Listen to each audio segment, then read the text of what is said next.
آپ حضرات الحمدللہ تشریف لائے، آپ حضرات کا بہت شکریہ. میں بس اب جلدی سے آغاز کرتے ہیں پروگرام کا، اور تلاوت کلام کے لیے پروگرام کا باقاعدہ آغاز کرنے کے لیے میں دعوت دیتا ہوں ہمارے طالب علم محمد یونس کو، محمد محسن کو. یہ حافظ ہیں اور ہمارا مکتب ہے مراد پور ضلع لودھرا میں، وہاں کے یہ اسٹوڈنٹ ہیں. حفظ انہوں نے وہیں سے مکمل کیا، ناظرہ ہمارے پاس ہی پڑھا، اور اس وقت بھی کلاس 7 میں ہمارا ایک مدرسہ ہے عثمانیہ حیات پور، وہاں پر ہی الحمدللہ کلاس 7 کے طالب علم ہیں. تو انشاءاللہ تلاوت کے لیے تشریف لا رہے ہیں محمد محسن.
نحمدہ و نصلی علی رسولہ الکریم. سبحانک لا علم لنا الا ما علمتنا انک انت العلیم الحکیم۔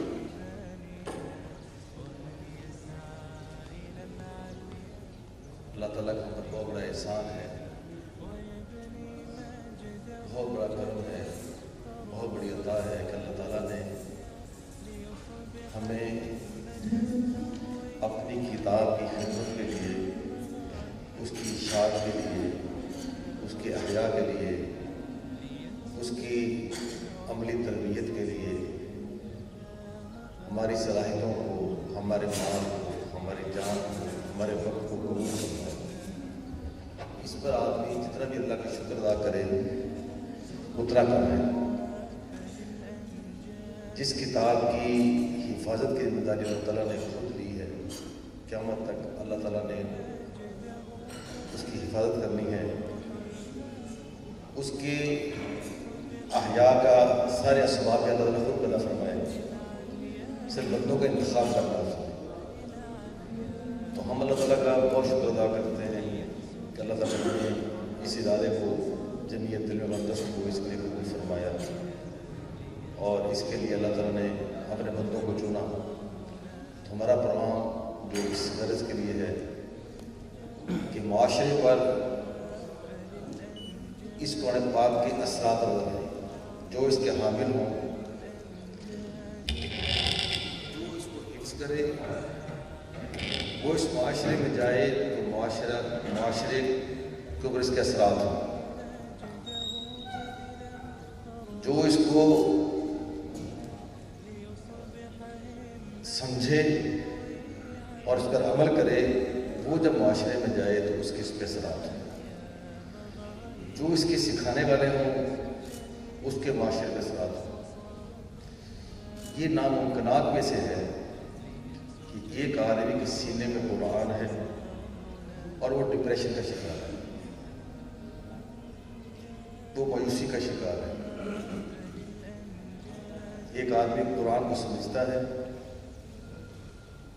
اور قرآن کی برکات کو سمجھتا ہے اور پریشان کس لیے ہے کہ میرے بچوں کا کیا بنے گا، میرے مستقبل کا کیا بنے گا۔ تو اللہ تعالیٰ نے اپنے نبی کے ذریعے ہمیں یہ پیغام بھجوایا ہے کہ جس کو میں نے قرآن پاک کی دولت عطا کر دی، یہ قرآن جس کو دے دیا میں نے، اس کے بعد اس نے دنیا میں اپنے سے کسی کو بڑا سمجھا تو اس نے قرآن کی ناقدری کی ہے۔ تو ہم تریمن ٹرسٹ کے ذریعے جو ہم کوشش کر رہے ہیں کہ اللہ تعالیٰ ہم سے وہ کام لے لیں کہ یہ پورا یہ معاشرہ قرآن کے اثرات دیکھیں، کہ لوگ حافظ کو دیکھیں تو وہ لوگ ڈپریشن کا شکار ہو جائے، مال والا ڈپریشن کا شکار ہو جائے کہ یار میرے پاس مال ہے لیکن میرے پاس بہت بڑی دولت ہے قرآن، وہ میرے پاس نہیں ہے۔ اصل دولت تو قرآن کی ہے۔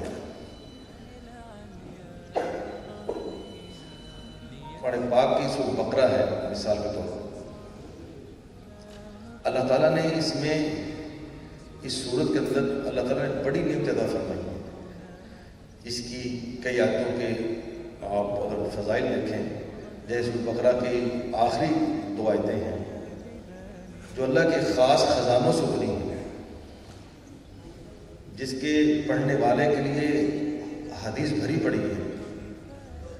آج ہمیں وہ آیتیں یاد تو ہیں اور شاید ہم پڑھتے بھی ہوں گے، لیکن پڑھنے کے بعد بھی ہمارے وہ اثرات ہمارے گھر کے اوپر نظر نہیں آتے۔ وجہ کیا ہے؟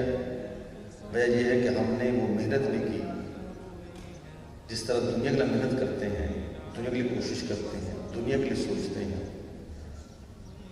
قرآن پاک کو اس زاویے کے ساتھ ہمیں پڑھنے کی ضرورت ہے، سمجھنے کی ضرورت ہے، کرنے کی ضرورت ہے، اس کے لیے اپنا جان مال وقت لگانے کی ضرورت ہے کہ اس قرآن کے اثرات ہمارے بچے بھی دیکھیں۔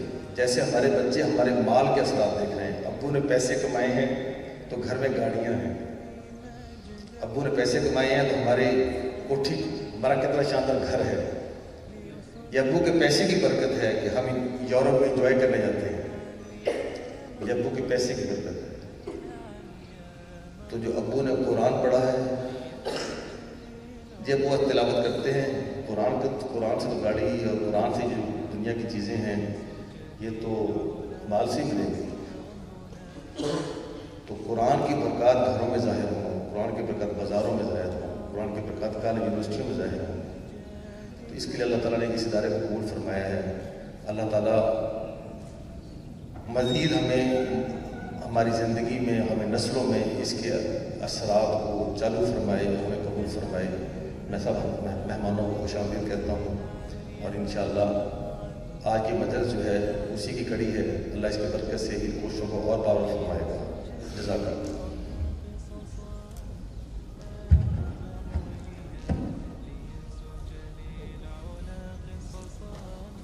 جزاک اللہ خیر عبدالرحمن سکیرہ صاحب۔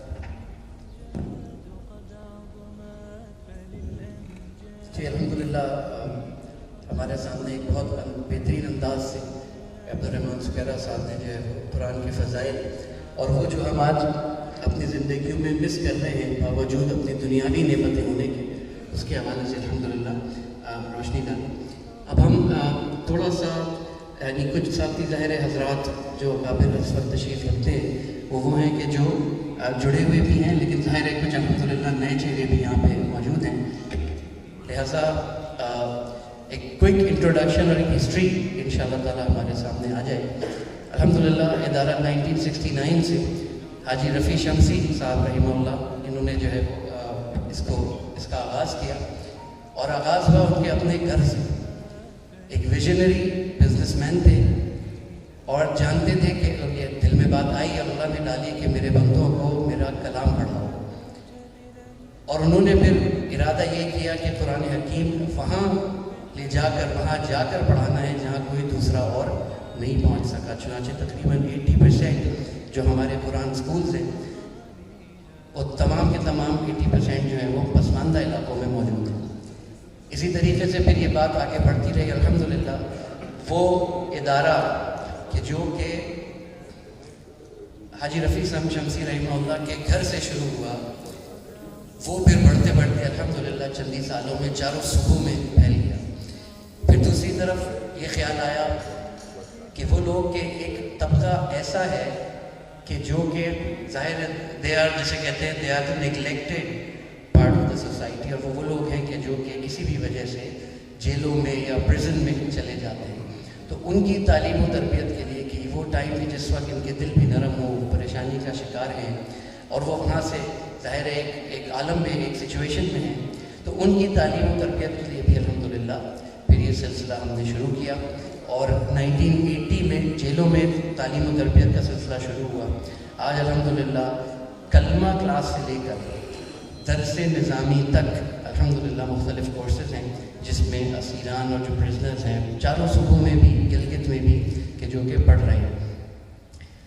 اس وقت ہمارے 3000 سے زائد قرآن سکولز ہیں، 2500 سے زائد جیل کلاسز ہیں، اور پچھلے 20 سالوں میں الحمدللہ وہ ایک اور کام جو حاجی صاحب نے شروع کیا، وہ وجہ کیا بنی کہ جب یہ مکاتب کھول رہے ہیں اور ان علاقوں میں جا رہے ہیں کہ جہاں پر کوئی اور نہیں پہنچا، تو کیا چاہیے کانٹینٹ کے ساتھ، قاعدے کے ساتھ، قرآن حکیم کے ساتھ اس کا معلم بھی چاہیے۔ تو معلمین کی تیاری پھر وہ ایک اور کام تھا کہ جس کے جو الحمدللہ ٹرانسلیٹڈ تعلیم قرآن نے شروع کیا، اور پھر اللہ تعالیٰ نے اس کو بڑی قبولیت عطا فرمائی کہ الحمدللہ آج ہر سال کم و بیش 250 سے 2500 معلمین معلمات الحمدللہ ہمارے ہاں جمعیت تعلیم قرآن کا کورس کر کے تیار ہو رہے ہوتے ہیں، اور پھر مدارس میں، مساجد میں جا کر تدریس قرآن کی جو ہے وہ ذمہ داریاں ادا کر رہے ہوتے ہیں۔ اسی طریقے سے الحمدللہ آج میرے علم ہے کہ انٹرنیٹ اور موبائل ٹیکنالوجی آن لائن اتنا آگے آ چکا ہے، تو الحمدللہ آج ہم نے آن لائن قرآن کلاسز کا بھی جو ہے وہ افتتاح کیا، اس کا آغاز کیا، اور اس آن لائن کلاسز کے اندر یہ ایک دعوت ہے کہ جو کہ ہم نہ صرف بچوں کو بلکہ پروفیشنلز کو اور ہوم میکرز کو تعلیم بالغان کے حوالے سے ان کے سامنے بھی رکھ رہے ہیں کہ وہ حضرات کہ جو اپنا قرآن کریم اپنی تجوید ٹھیک کرنا چاہیں، اس میں مزید بہتری لانا چاہیں، تو وہ اپنی مرضی کا آدھا گھنٹہ 24 گھنٹے میں سے ہمیں دے دیں۔ ہمارا معلم یا ہماری معلمہ، اگر مرد ہے تو معلم، اور اگر خاتون ہیں جو قرآن شریف پڑھنا چاہتی ہیں تو معلمہ 1 on 1 آدھا گھنٹہ جو ہے انہیں آن لائن پڑھائیں گی۔ الحمدللہ اس کے اتنے اچھے اثرات آ رہے ہیں کہ تقریباً 400-450 لوگ، ابھی ہم نے شروع ہی کیا ہے، just a couple of months ago کہ ہم نے یہ شروع کیا اور پائلٹ کیا کہ پہلے ہم اپنے سسٹم کو دیکھیں، اسٹرانگ کریں. تو 400-450 کے قریب الحمدللہ اس وقت طالبات اور طلبہ ہیں کہ جو کہ قرآن حکیم آن لائن پڑھ رہے ہیں. اور اس کے اثرات بھی اکثر جتنی جگہ بات ہوئی، پیرنٹس سے بات ہوئی یا جو بڑے جو پڑھ رہے ہیں، وہ یہ کہتے ہیں کہ الحمدللہ اس سے ہمیں بہت فائدہ بھی ہے اور اسی طرح سے جو ہے ہمیں اس سے قرآن حکیم کو سیکھنے کا، اس کو بہتر کرنے کا موقع مل رہا ہے الحمدللہ. اسی طریقے سے یہ پروگرام اسکولس کے لیے جو ہم نے بنایا، اس وقت تقریباً 15,000 سے زائد بچیاں اور بچے گورنمنٹ اسکولس اور پرائیویٹ اسکولس میں ہمارے ایک پورا جو پروگرام الحمدللہ ہماری ٹیم نے، نظام تعلیم نے ترتیب دیا، اس کے مطابق پڑھ رہے ہیں. KG سے لے کر میٹرک تک کا پورا وہ نصاب ہے کہ جس میں بچیاں نہ صرف یہ کہ تجوید یعنی قاعدہ اور ناظرہ پڑھتے ہیں، اور اس کے بعد ناظرہ کرنے کے بعد مطالعہ قرآن حکیم ٹورڈز دی انڈرسٹینڈنگ آف قرآن. وہی بات جو بھی عبدالرحمٰن صاحب فرما رہے تھے کہ اس کی سمجھ آئے گی، پتہ چلے گا کہ اس کی اتنی بڑی اہمیت ہے، وہ کتنی بڑی دولت ہے، تو ہی انشاءاللہ تعالیٰ اس کی برکات ہم فالو بھی کریں گے اسے، اور اس کی برکات بھی ہماری زندگیوں میں نظر آئیں گی. الحمدللہ اس کے بعد پھر 2021-22 میں ٹرسٹ کے اکابر نے یہ فیصلہ کیا کہ اب اس کو اس انداز سے چلایا جائے کہ ایک انسٹیٹیوشن بنے اور for longer period of time beyond the lives of people, یہ جنریشن ٹو جنریشن یہ تعلیم القرآن کا جو مقصد ہے یہ آگے بڑھے، اور ٹرسٹ جمعیت تعلیم القرآن ایک ایسا انسٹیٹیوشن بن جائے کہ جس کے اندر ایک اسٹرانگ سسٹم اور نظام کے تحت تعلیم القرآن کا کام نہ صرف یہ کہ چلتا رہے بلکہ آگے بھی بڑھتا رہے. اور اس میں قرآن حکیم ہمارے علم میں کہ یہ وہ کتاب ہے کہ جو کہ نہ صرف آخرت بلکہ میری اور آپ کی دنیا کی کامیابی کے لیے بھی یوں کہیے کہ ضامن ہے، گارنٹی دیتی ہے. خود اللہ سبحانہ و تعالیٰ نے دنیا کی فتح، دنیا کے وعدے، دنیا کی سکسیس کے لیے بھی قرآن حکیم کے حوالے سے متعدد ارشادات فرمائے ہیں. اللہ کے نبی نے فرمایا صلی اللہ علیہ وسلم، خیرکم من تعلم القرآن وعلمہ، تم میں سے بہترین لوگ وہ ہیں جو قرآن سیکھیں، قرآن سکھائیں. اللہ تعالیٰ ہمیں اس کام کے لیے جڑنے کی توفیق عطا فرمائے. ادارے کا جو اب ویژن جو ٹرسٹیز حضرات نے طے کیا اور پھر ایک کارپوریٹ ریسٹرکچرنگ کی اور مینجمنٹ ٹیم کو غائب کیا، وہ ہے تعلیم القرآن و سنت کی روشنی میں مثالی باکردار باصلاحیت افراد کے ذریعے ملک و قوم کی ترقی، امت کی سربلندی اور انسانیت کی فلاح کا حصول.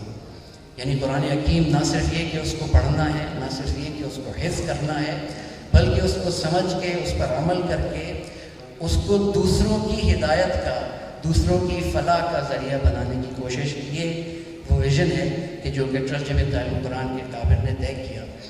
اسی ویژن کو ایک خواب دیکھتے ہوئے ہم یہ کہہ رہے ہیں کہ ہم دیکھیں گے ایک قرآنی معاشرہ، اور اسی ویژن کے ساتھ الحمدللہ ٹرسٹ جمعیت تعلیم قرآن کے اکابر اور علماء کرام جو ہمارے ساتھ ہماری سرپرستی کرتے ہیں، الحمدللہ ہماری گائیڈ لائنز بھی، ہمیں گائیڈ بھی کر رہے ہیں، ہماری سرپرستی بھی کر رہے ہیں.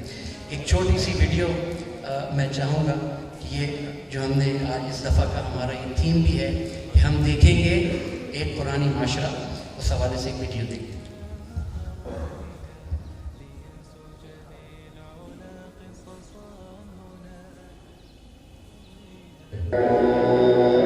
ہم دیکھیں گے ایک ایسا معاشرہ جہاں کوئی بولے تو سچ بولے. سر ایک مسئلہ ہے اس میں.